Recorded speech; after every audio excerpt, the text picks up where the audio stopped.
मेरे प्रिय मित्रों, संसार भर में हजारों लाखों लोग विभिन्न माध्यमों के जरिए प्रभु का वचन सुनते हैं और प्रभु के मार्ग पर चलने का प्रयास करते हैं। इस नूतन धारा कार्यक्रम के जरिए भी हम यही प्रयास कर रहे हैं कि आप तक प्रभु के वचनों को पहुंचा दें, ताकि आप भी प्रभु के मार्ग पर चलना सीखें। मेरा पूर्ण विश्वास है कि आपको प्रभु यीशु मसीह के द्वारा बहुत सारे वरदान मिले हैं और इसीलिए आप अपने विश्वास में अड़िग हैं, अटल हैं। ईश्वर को धन्यवाद। लेकिन मैं आपको एक बात बताना चाहता हूं, जब हम प्रभु के मार्ग पर चलेंगे तो हमें कई प्रकार की बाधाओं का सामना करना होगा, और जितना हम प्रभु के करीब चलने लगेंगे उतना ज्यादा हमारे जीवन में शैतान भी कार्य करने लगेगा। सुसमाचार हमें बताता है कि जब प्रभु यीशु मसीह 40 दिन और 40 रात प्रार्थना और उपवास में बिता रहे थे, उन दिनों प्रभु यीशु मसीह का लगातार प्रलोभन हुआ था। मैं अपने जीवन में अक्सर पूछा करता कि प्रभु, जब मैं तेरे मार्ग पर चलने का प्रयास करता हूं तो मेरे जीवन में इतने प्रलोभन क्यों है? प्रभु ने कहा, मेरे जीवन को देखो। जब 40 दिन और 40 रात प्रभु उपवास और प्रार्थना में बिता रहे थे, उन दिनों प्रभु को कई प्रकार के प्रलोभनों का सामना करना पड़ा। हमारे जीवन में भी हमें प्रलोभनों का सामना करना पड़ेगा, शैतान के कार्यों का सामना करना पड़ेगा। इसलिए जरूरी है कि हम शैतान की चाल को जानें। आज मैं शैतान की चाल के बारे में कुछ बताना चाहता हूं। एफेसियों के पत्र के अध्याय 6 वाक्य 11 में संत पौलुस शैतान को धूर्त कहते हैं, और पेतरुस के पहले पत्र के अध्याय 5 उसके वाक्य 8 में संत पेतरुस शैतान को शत्रु कहते हैं। वास्तव में शैतान शब्द का अर्थ ही शत्रु है, दुश्मन है। प्रज्ञा ग्रंथ के अध्याय 2 उसके वाक्य 23 और 24 में प्रभु का वचन कहता है, ईश्वर ने मनुष्य को अमर बनाया, उसने उसे अपना प्रतिरूप बनाया, लेकिन शैतान के ईर्ष्या के कारण मृत्यु संसार में आई। शैतान ईर्ष्या करता है, मनुष्य को गिराने का प्रयास करता है। इसलिए मार्कुस के सुसमाचार के अध्याय 14 उसके वाक्य 38 में प्रभु यीशु अपने निकटतम शिष्यों से कहते हैं, पेतरुस, योहन और याकूब से, कि जागते रहो और प्रार्थना करते रहो। इसका अंग्रेजी में अनुवाद है वॉच एंड प्रे। वॉच का अर्थ मात्र जागना नहीं है, बल्कि सतर्क रहना। प्रार्थना करना या प्रार्थना करना जानना ही काफी नहीं है मेरे मित्रों, बल्कि हमें सतर्क रहना होगा, जागना होगा, सतर्क रहना होगा, पता लगाना होगा कि क्या हो रहा है, कैसे हो रहा है। इसलिए आज शैतान की चालों के बारे में हम लोग मनन चिंतन करेंगे। सबसे पहली चाल है, शैतान अपने अस्तित्व को छिपाता है। हम एफेसियों के पत्र के अध्याय 6 उसके वाक्य 12 में पढ़ते हैं, संत पौलुस कहते हैं, हम लोगों की लड़ाई निरे मनुष्यों से नहीं, बल्कि अंधकार में संसार के अधिपतियों, अधिकारियों, अधिशासियों और आकाश के दुष्ट आत्माओं से। हर मनुष्य को अंधकार की शक्तियों से लड़ना पड़ता है। हर समय उसे अंधकार की शक्तियों से लड़ना पड़ता है, शैतान से लड़ना पड़ता है। सुसमाचार में हम पढ़ते हैं कि प्रभु यीशु मसीह शैतान को हटाते थे, अंधकार की शक्तियों में पड़े हुए लोगों को स्वतंत्र करते थे। लेकिन इस दुनिया में बहुत सारे लोग शैतान पर, अंधकार की शक्तियों पर विश्वास नहीं करते। वे ऐसी शक्तियों को मानने को तैयार नहीं है। यह हमारी कमी रही है कि हम कभी भी चोर को बाहर आने नहीं देते हैं। हम कहते हैं हमारे यहां चोरी नहीं होती है, हमारे यहां भ्रष्टाचार नहीं होता है, हमारे यहां डकैती नहीं होती है, मेरे परिवार में कोई बुरा नहीं है, मेरे बच्चे सभी अच्छे हैं। लेकिन इस संसार में बहुत सारे लोग शैतान या दुष्ट आत्मा के अस्तित्व पर विश्वास नहीं करते हैं, वे नहीं मानते। ये तो हमारी आदत रही है। कौन मानेगा कि मेरा बेटा खराब है? कौन मानेगा कि मेरे देश में भ्रष्टाचार होता है? कौन मानेगा कि हमारे यहां चोरी होती है, डकैती होती है? सब लोग सत्यता को, वास्तविकता को छिपाने का प्रयास करते हैं, और जितना जितना हम वास्तविकता को छिपाएंगे उतना ज्यादा बुराई का बढ़ावा होता है। चोर छिप जाता है, चोर को बढ़ावा मिलता है। इसी प्रकार जब हम शैतान के अस्तित्व पर विश्वास नहीं करते, नहीं मानते हैं, तो उसको बढ़ावा मिलता है, उसका मन बढ़ जाता है, वो कार्य करने लगता है। मैं आपको एक बात बताना चाहता हूं। कई साल पहले मैं भी ये सोचता था।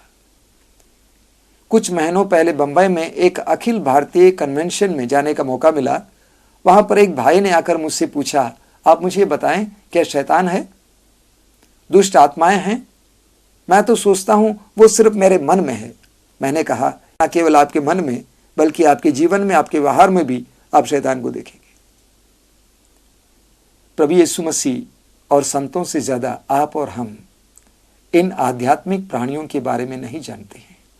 इसलिए ये वास्तविकता है, दुष्ट आत्माएं हमारे अंदर हैं, हमारे चारों ओर हैं, कार्य करती हैं।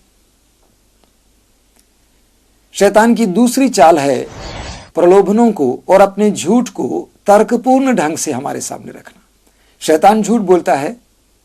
यूहन्ना के सुसमाचार के अध्याय 8 में उसके वाक्य 42 में प्रभु यीशु स्वयं कहते हैं कि शैतान झूठ बोलता है और शैतान को झूठ बोलने की आदत है, लेकिन वो तर्कपूर्ण ढंग से हमारे सामने रखता है। उत्पत्ति ग्रंथ में देखिए, अध्याय 3 में हम पढ़ते हैं कि आदम और हेवा की परीक्षा हुई, उनका प्रलोभन हुआ। शैतान हेवा के पास आया और शैतान ने हेवा से कहा, ईश्वर ने तुमसे जो कहा है वो गलत है। मैं सच बताता हूं। सच क्या है? यदि तुम इस फल को खाओगी तो तुम्हारी आंखें खुल जाएंगी, तुम्हें भले बुरे का ज्ञान होगा और तुम ईश्वर के सदृश्य बन जाओगे। 3 बातें वहां पर रखी गई। पहली बात, तुम्हारी आंखें खुल जाएंगी। क्या आंखें खुलना गलत बात है? हम तो बराबर दुआ करते हैं, प्रार्थना करते हैं कि हे प्रभु हमारी आंखों को खोल दीजिए, है ना? दूसरी बात, उसने कहा कि तुम भले और बुरे का ज्ञान प्राप्त करोगी। भले और बुरे का ज्ञान प्राप्त करना गलत है। हम सभी चाहते हैं कि हमें विवेक मिले ताकि हमें भले बुरे का ज्ञान प्राप्त हो। तीसरी बात, शैतान ने कहा कि तुम ईश्वर के सदृश्य हो जाओगी। हम सभी लोग आध्यात्मिक साधनाएं करते हैं ताकि हम ईश्वर के सदृश्य हो जाएं, ईश्वर की तरह बने। और बार बार हम गीत गाते हैं, मेरे दिल में बसने वाले यीशु मुझे अपने जैसा बना दो। तो शैतान ने जो बातें रखी हेवा के पास, वे सारी बातें तर्कपूर्ण थी। हमें जानना जरूरी है, शैतान अपना झूठ तर्कपूर्ण ढंग से हमारे सामने रखेगा। इसलिए विवेक के द्वारा ही हम पहचान पाएंगे ये ईश्वर से है या शैतान से है। एक बात स्पष्ट है, शैतान झूठ बोलता है और प्रलोभन झूठा वायदा है। जब पाप करेंगे उसके बाद इस बात का एहसास होगा कि शैतान ने जो कहा है वो सत्य नहीं है, झूठ है। तीसरी चाल है, शैतान दहाड़ते सिंह की तरह हमारे पास आता है, हमारे चारों ओर भ्रमण करते रहता है। पेतरुस का पहला पत्र उसके अध्याय 5 वाक्य 8 में संत पेतरुस कहते हैं, आप संयम रखें और जागते रहें। आपका शत्रु शैतान दहाड़ते हुए सिंह की तरह विचरता है और ढूंढता रहता है किसे फाड़ खाएं। वो दहाड़ते हुए सिंह की तरह विचरता है। हम अय्यूब के ग्रंथ में पढ़ते हैं, ईश्वर ने अय्यूब को बहुत प्यार किया, अनुग्रहों से भर दिया। एक बार ईश्वर अपने स्वर्गदूतों के साथ अपने सिंहासन पर विराजमान थे और उस समय शैतान भी वहां पर उपस्थित था। और सुंदर कहानी है, ईश्वर ने शैतान से पूछा, तुम कहां से आए हो? शैतान ने कहा, मैं संसार का भ्रमण करके आया हूं। ईश्वर ने शैतान से पूछा, क्या तुमने मेरे भक्त अय्यूब को देखा? शैतान ने कहा, अगर वो आपका भक्त है तो इसलिए क्योंकि आपने उसको अनुग्रह दिया है, उसको इतनी सारी संपत्ति दी है, उसको इतने सारे नौकर चाकर दिए हैं, उनको सुरक्षा दी है।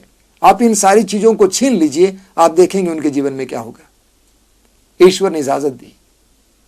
कहानी में पढ़ते हैं, शैतान ने अय्यूब की परीक्षा ली, अय्यूब पर विभिन्न प्रकार की विपत्तियां भेजी।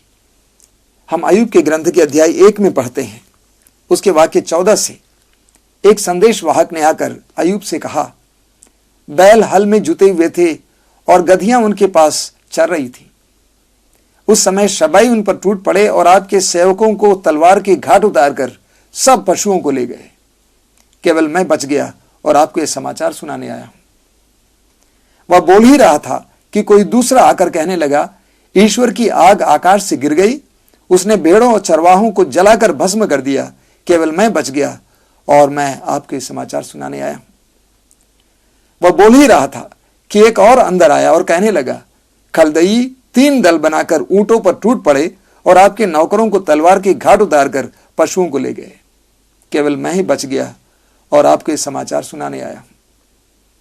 वह बोल ही रहा था कि एक और आकर कहने लगा, आपकी पुत्र पुत्रियां अपने बड़े भाई के यहां खा पी रहे थे कि एक भीषण आंधी मरुभूमि की ओर से आई और घर के चारों कोनों से इतना जोर से टकराई कि घर आपके पुत्र पुत्रियों पर गिर गया और वे मर गए, केवल मैं बच गया और आपको यह समाचार सुनाने आया हूं। जरा सोचिए, अगर आपके जीवन में इस प्रकार की विपत्तियां आती तो आपकी क्या प्रतिक्रिया होती?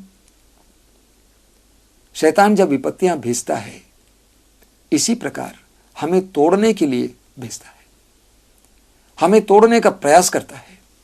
लेकिन अय्यूब ने क्या किया?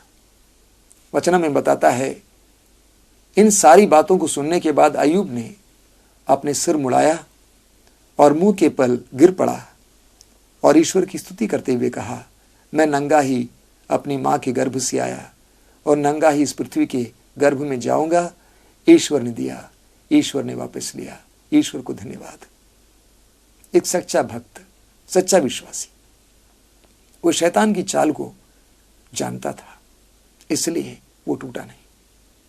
अगली बात है जो हमें जानना चाहिए, शैतान हमें फंसाता है, बझाता है और बहकाता है। शैतान हमें छोटी छोटी बातों में फंसा देता है, ईश्वर के मार्ग से भटका देता है। ईश्वर के मार्ग पर ना जाने के लिए, ईश्वर की बातों को ना सुनने के लिए, ईश्वर की भक्ति ना करने के लिए, ईश्वर पर विश्वास ना करने के लिए शैतान क्या करता है? छोटी छोटी बातों में हमें फंसा देता है, अनावश्यक बातों में हमें फंसा देता है और इतना ही नहीं, हमें बझा देता है।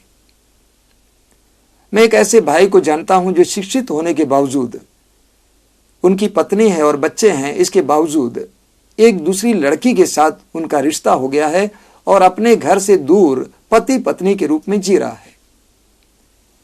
मैं उसको बार बार समझाने का प्रयास कर रहा था, लेकिन वो समझ नहीं रहा था, क्योंकि वो फंस चुका था और वो उलझ चुका था। उसका पुरानी पत्नी और नई पत्नी के बीच का रिश्ता भी बिल्कुल उलझ चुका था और वो कैसे बाहर निकलेगा? हमारे जीवन में ऐसी कई परिस्थितियां आएंगी जहां शैतान हमें छोटी छोटी बातों में, अनावश्यक बातों में फंसाएगा, बझाएगा, उलझन में डालेगा। कभी कभी शैतान हमें बहकाता है,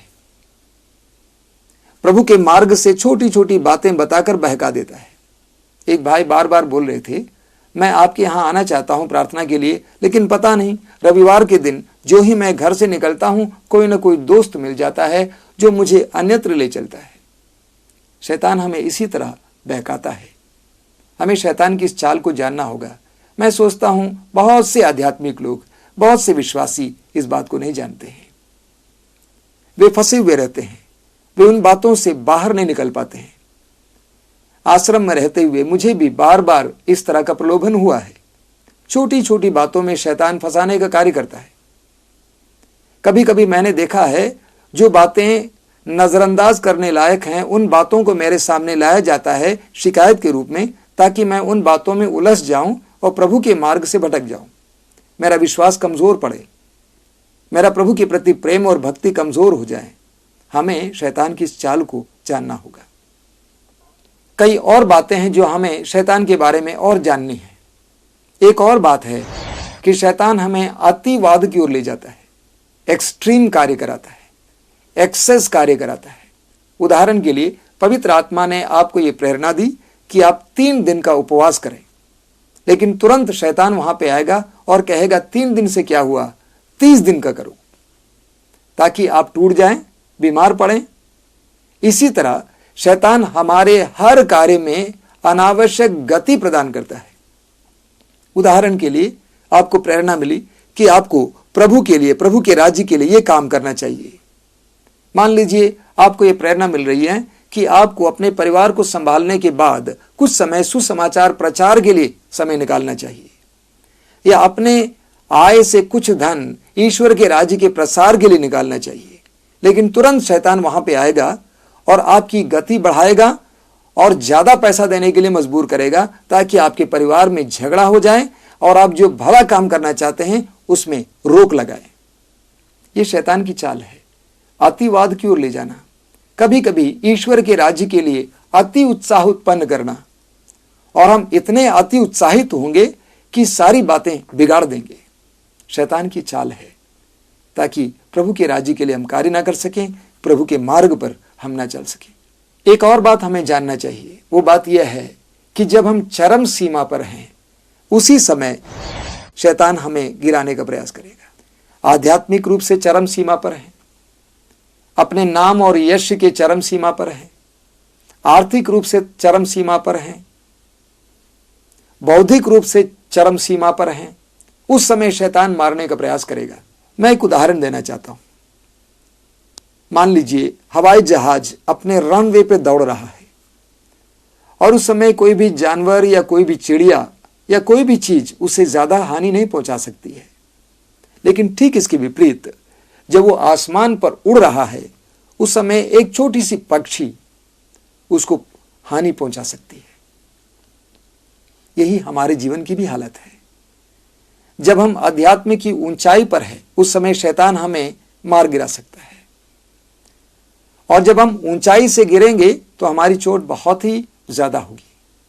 और शैतान कभी कभी हमें ऊपर उठने देता है, ताकि जब ऊंचाई पे पहुंचेंगे हमें मारेगा, ताकि हम गिरें और हमें इतनी चोट पहुंचे कि हम फिर उठने और आगे बढ़ने का साहस ना करें। हमें इस बात को जानना जरूरी है। एक और बात जानना जरूरी है, जब हम आध्यात्मिक रूप से ऊंचाई पर हैं, उस समय शैतान हमें प्रलोभन देगा। सुसमाचार में हम पढ़ते हैं कि प्रभु यीशु मसीह 40 दिन और 40 रात उपवास और प्रार्थना करने के बाद जब वे पवित्र आत्मा से पुष्ट हुए, उस समय शैतान 3 बड़े प्रलोभन लेकर यीशु के पास आता है, उसको गिराने के लिए, उसको तोड़ने के लिए। हमारे जीवन में भी ऐसा घटित हो सकता है। हमें सतर्क रहना पड़ेगा। आध्यात्मिक रूप से जब हम ऊंचाई पर हैं, आर्थिक रूप से जब हम अच्छे हैं, बहुत ही हमें सतर्क रहना पड़ेगा। ईश्वर को धन्यवाद देते हुए नम्र बने रहना होगा, ताकि हम ना गिरें। इस विषय पर एक और बात मैं आपके सामने रखना चाहता हूं। विशेष करके यह उन लोगों के लिए है जो आत्मिक रूप से पुष्ट हैं, ऊंचाई पर हैं, या जो पवित्रता में बढ़ रहे हैं, जो प्रार्थना में बढ़ रहे हैं। जब हम आत्मिक रूप से उन्नति की ओर बढ़ेंगे तो शैतान हमारे अंदर अनायास ही घमंड पैदा करेगा। हमें बार बार याद दिलाएगा कि तू पवित्र है, तुझमें शक्तियां हैं, तुझमें वरदान हैं। यह शैतान लोगों के द्वारा कर सकता है या स्वयं एक प्रेरणा के रूप में बता सकता है। कभी कभी लोग आकर आपसे कहेंगे, आप बहुत पवित्र हैं, आपकी प्रार्थना में शक्ति है, आपके चेहरे पर तेज है, आपके हाथ में चंगाई है, आपके प्रवचन में शक्ति है। हमें सतर्क रहना होगा। जब मेरे जीवन में इस तरह से लोग कहते हैं, तब मैं सतर्क हो जाता हूं। मुझे पवित्र आत्मा से प्रेरणा मिलती है, सतर्क रहो, गिरो मत, घमंडी मत बनो, नम्रता का पालन करो। तो जब हमारे अंदर इस प्रकार की उन्नति होती है, वृद्धि होती है, तो हमें सतर्क रहना होगा, वरना हम गिर जाएंगे। पतन का समय आ चुका है। हमें मत्ती के सुसमाचार के अध्याय 16 में एक बहुत सुंदर उदाहरण मिलता है। प्रभु यीशु ने शिष्यों से पूछा कि तुम क्या कहते हो कि मैं कौन हूं? और पवित्र आत्मा से प्रेरित होकर पेतरुस ने कहा, आप जीवित ईश्वर के पुत्र हैं, आप मसीह हैं। प्रभु ने पेतरुस से कहा, सीमोन यूहन्ना के पुत्र, तुम पेतरुस हो अर्थात चट्टान हो, और मैं इस चट्टान पर अपनी कलीसिया को खड़ा करूंगा। ठीक उसी अध्याय में हम पढ़ते हैं कि आगे प्रभु यीशु मसीह अपने दुख भोग के बारे में बताते हैं। जब प्रभु अपने दुख भोग के बारे में बताते हैं अपने शिष्यों को, तो पेतरुस प्रभु को अलग ले जाकर कहता है कि प्रभु आपके जीवन में ऐसा कभी ना हो। प्रभु ने उससे क्या कहा? हट जाओ शैतान, तुम मेरे मार्ग पर बाधा बन रहे हो। तुम ईश्वर की तरह नहीं बल्कि मनुष्यों की तरह सोचते हो। ख्याल कीजिए, थोड़ी देर पहले पेतरुस को शाबाशी दी गई और थोड़ी देर के बाद प्रभु पेतरुस से कहता है हट जाओ शैतान। हमारे अंदर पवित्र आत्मा कार्य कर सकता है, लेकिन हम पवित्र आत्मा नहीं हैं। हम गलती भी कर सकते हैं। मैंने देखा कई आध्यात्मिक व्यक्ति आध्यात्मिक अनुभव की पराकाष्ठा पे पहुंचने पर गिरने लगते हैं, क्योंकि उनमें घमंड आ जाता है। उन क्षणों में नम्रता के लिए प्रार्थना कीजिए। प्रभु से कहिए, प्रभु मुझे नम्र बना, मेरे अंदर नम्रता दे। मां मरियम कृपा पात्री बनी क्योंकि उनके अंदर नम्रता थी। नम्रता में प्रभु की कृपा संजोई रखी जा सकती है। यूहन्ना के पहले पत्र के अध्याय 3 वाक्य 8 में हम पढ़ते हैं, उसके दूसरे हिस्से में संत यूहन्ना कहता है, ईश्वर का पुत्र इसलिए प्रकट हुआ कि शैतान के कार्य समाप्त कर दे। प्रभु यीशु मसीह संसार में इसलिए आए ताकि शैतान के कार्य समाप्त कर दे। अंत में मैं ये कहूंगा, अपने आप को प्रभु यीशु मसीह के अधीन कीजिए।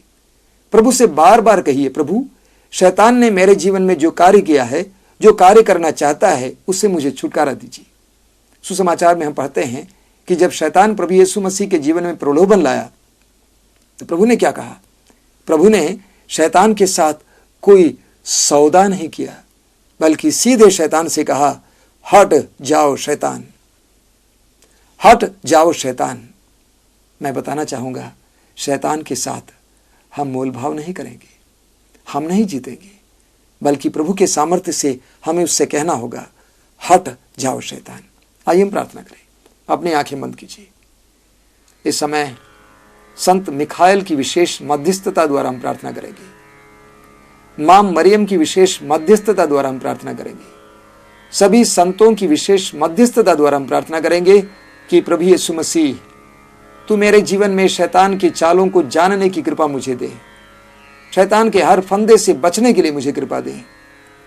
मेरी बुद्धि को प्रकाशित कर कि मैं शैतान की चालों को पहचान सकूं, ताकि मैं उसके फंदे में ना गिरूं। प्रभु यीशु, तूने कहा है, इस तरह प्रार्थना कर, हे पिता, हमें परीक्षा में ना डाल, परंतु बुराई से बचा। आज भी हमारी यही प्रार्थना होगी, हे पिता, हमें परीक्षा में ना डाल, परंतु बुराई से बचा। आत्मा